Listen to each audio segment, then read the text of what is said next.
Well, restaurant owners in New York City, meantime, are suing the mayor and the governor over that state's indoor dining ban. They say that only 1.4% of COVID-19 cases are linked to New York restaurants, and they are now asking a judge to vacate that ban. Joining us now to talk more about this. Hello, fellas. Good evening to you. Thank you. Appreciate you being here.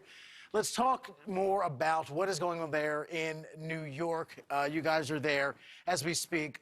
Explain in everyday terms what you think the impact on the industry is. I lived in New York a long time. I know how vital the industry is to that city. What kind of hit have you taken, and what's the forecast look like, even with news of a vaccine now out there? Well, the hit is unfathomable at this point. Have a restaurant here on a restaurant row in downtown New York City, and I look to my right and the restaurant's closed. I look to my left, the restaurant's closed. Everywhere I look, it's closed. I can't go out and get a cup of coffee in the morning. I find myself alone. It's like a ghost town, the greatest city in the world. Yes, thanks for having us. The city that never sleeps went to sleep under the governor's executive orders. It is true. So let's talk about this. In your opinion, how does the balance get struck? We all know what's happening with COVID, but we also recognize that businesses need to thrive. Not everyone can just go bankrupt and go home. What's the equal medium here? What is your sense of a potential solution? I love this question because I've been telling people over the past several months, if not since March, it's not a binary issue. It's not close down or open up. It's how do we move forward? How do we find that middle ground?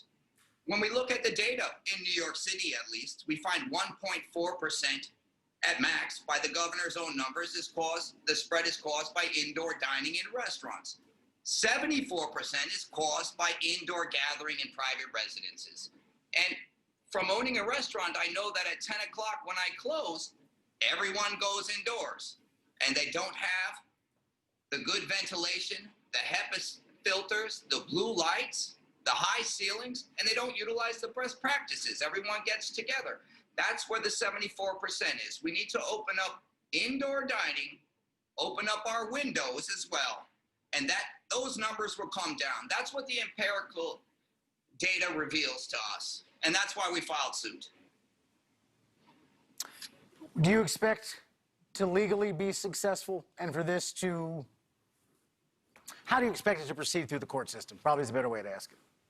Well, we have a lot of other lawsuits being filed recently under the taking clause, due process, a host of issues, because it appears, at least in my view, that we've lost our constitutional democracy, which is the worst thing that can happen in a country that dares to call itself a democracy for the people. We are confident in our case. We're confident in our case because we analyzed the data, we presented the facts, and if indoor dining is open, it will save lives. And that's the only point of the executive orders. The government cannot have any legitimate interest which costs American lives. One thing that we're seeing in a lot of cities that get cold in the winter, we see it here in Chicago, certainly I'm sure in New York as well, these igloos, these tents that are being set up. Is that an option you all are exploring? And is it really safe to still be in one of those enclosements because it's still not great ventilation? You're outdoors, but you're still kind of indoors at the same time. It's one of the reasons we filed the lawsuit, because we see so much hypocrisy, so much red tape, so much bureaucracy. Our government moves slow and the virus moves fast.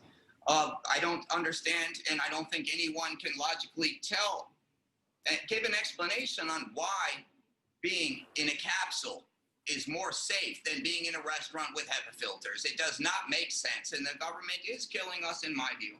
And I'm tired, and so we spent all Christmas Day writing to file our brief on behalf of the people. Yep. We're fighting to open the city. And Keon, you're obviously owner there of the Seaport House restaurant there. You do fundamentally, last question, understand the health concerns that people have, not just what the government's doing, but people who may not feel comfortable eating indoors until we're further down the road with the vaccine, until the country gets the pandemic under control. You are not blind or cavalier about the health crisis that this still growing health crisis that the country is going through right now. Some of my best friends and associates are doctors who put their tubes down people's throats right in the ICU in the middle of the pandemic, and I was right there with them, helping them out as best that I can. But at the end of the day, if we open up indoor dining and we open up our windows, we can have it all. We can have a win-win-win, where the government wins, the people win, and we're safe, the medical community as well. There's no fundamental difference between airflow going inside of a restaurant and out and being outdoors. We have an outdoor platform as well. I'm not asking for economic reasons to open up. That's not why I opened the restaurant up. I opened it up to give people a free space in the most beautiful city in the world, and that's exactly what we can achieve together. But our elected officials, they have to be able to listen to the medical community, listen to the data, and not politicize everything. There's a way forward. We have this. We have these lessons learned from the 1918 pandemic, even 100 years ago. In the aftermath, the historians, they wrote, and you can see the data. It says, open up the windows, get ventilation. This is the issue here. Ventilation, free air. It doesn't matter if you're in a bubble or in a huge building. All right, gentlemen, thank you so much for being with us tonight. Keon, owner of the restaurant there in New York, Seaport House, and the lawyer who helps represent your restaurant. We certainly appreciate your time. We hear your concerns, and keep us posted on how things progress there in New York.